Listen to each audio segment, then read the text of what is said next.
maayirka degmada Lughaya iyo qaar ka mid ah xildhibaanada golaha deegaanka ee Lughaya oo maanta ka hadlay waxqabadkoodii sanadkii tagay iyaga oo ku sugan xarunta gobolka Awdal ee magaalada Boorama ayaa iyagu waxay kaga hadleen waxyaabihii uu qabsoomay sanadkii tagay 2013 iyo qorshaha u yaala 2014 iyagoo ka hadlay arrimahaas arrimo kalena waxay yiraahdeen noo qabsoomay hadaan u gudbo runtii degmooyin kasta maxaan anagu saluugeynay dhinaca dhaqaalaha soo saaristiisa oo dee ciidan boolis oo jirin iyo gaadiidkii degmada oo jirin awgeed ay qabadna u haysay haddana hawlaan qabanay way jireen isbitaalka imika degmada aan maanta dhawid xadhiga ka jarayay wasiirku waxaan tagnay isagoo qabyo ah runtii degdegelintiisa oon ka qayb qaadanay iyo qalabeyntiisii waan furnay oo maanta uu shaqaynayaa waxaa kaloo jira gurigii martisee Lughaya aad dayaxnaa waqtigaan anagu tagnay rubeerin baan ku sameynay hadday dhiig tahay hadday gudihiisii tahayba oo maanta meel la fadhiisan karo oo lagu nasan karo iyo noqday waxaa kaloo jira tuulada gargaaraad oo ah goobta labaad ee degmada ugu weyn oo mayna lahayn wax maxay inay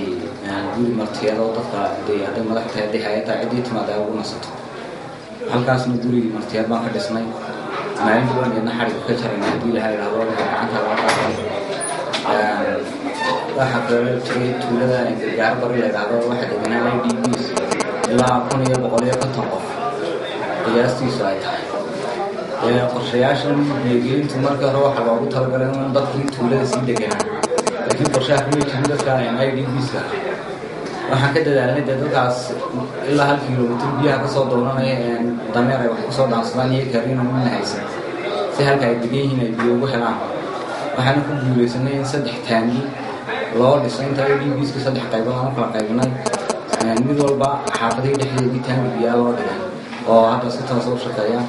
waxa kaloo sameynay sanitation program in kinifiya loo helo iyo tuushashkii 15 kiniis iyo tuushashkoodii wata iyagana maxay tahay aan dhisnay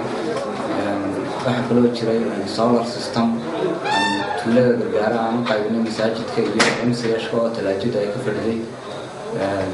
waxa kaloo jira wado ay isticmaalaan beeraleyda la yiraahdo mashruuca qaleelaya oo dooxan qabr baxdo markii hore ku oodnaa baabuur soo mari jirin inta badan oo degta laga soo gudbi jiray xaqabka iyo tamaandhada lagu talaabin jiray oo gaariga dhinaca kale joogo loo geyn jiray markaan waxaan noo suurta gashay inaan wado toos laga soo baxla oo garbada dalaynayso wadada jiwtiyaha ka soo galayso si buurama ama hargeysa toos u soo baxay inaan sameeyno wadadaasna dhererkeedu waxa 13 kiiloomitir waxa kaloo soo galay ilaa cadays meesha la dhahdo wadada tagta oo Lughaya ka baxay oo geedkan garan waa uu xidhay waqti hore dhamaanay waxaan noo soo gashay wadadaas inaan furno oo maanta si toos ah loo maro laba haada imikana maxay tahay xaalkeedii gacantan kula sii jirno runtii intaas iyo waxyaabo kale oo badan oo noo qabsoomay runtii hawlaha degdeg kulay wax imikana soo gaaray oo bilaabmay ma jiraan laakiin se qorshaha la wado imika uu dhow yahay in waqti dhow bilaabtana aad baan u rajaynaynaa waana shay weyn oo wadanka oo dhan lafdhabar u noqonaya haddii uu galo anuma runtii hadan degmahan هيلي هو ولا قرب تاجنا هيد كده هولا قايو قلنا كلمة سجنوا يشيلانو كل قرياش كان ينو يشيلين ماشي وقبله أو أمد بدنا هيد كنت هاي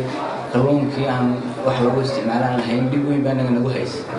وحنو قلنا بس يلوه هذا تذكر قيستا كلهم كان أو تذكر ده العالم كسبرو يجونا ده كشقيستا جناح سجوا حرق قاضي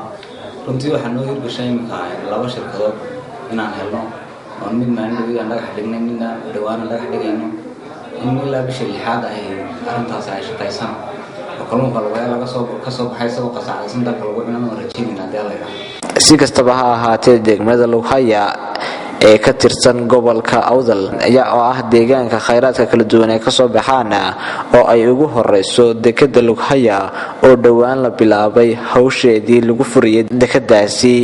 Nuruddin Cabdullaahi Dugsiye shabakada caalamiga ee Qorilugud magaalada Boorama.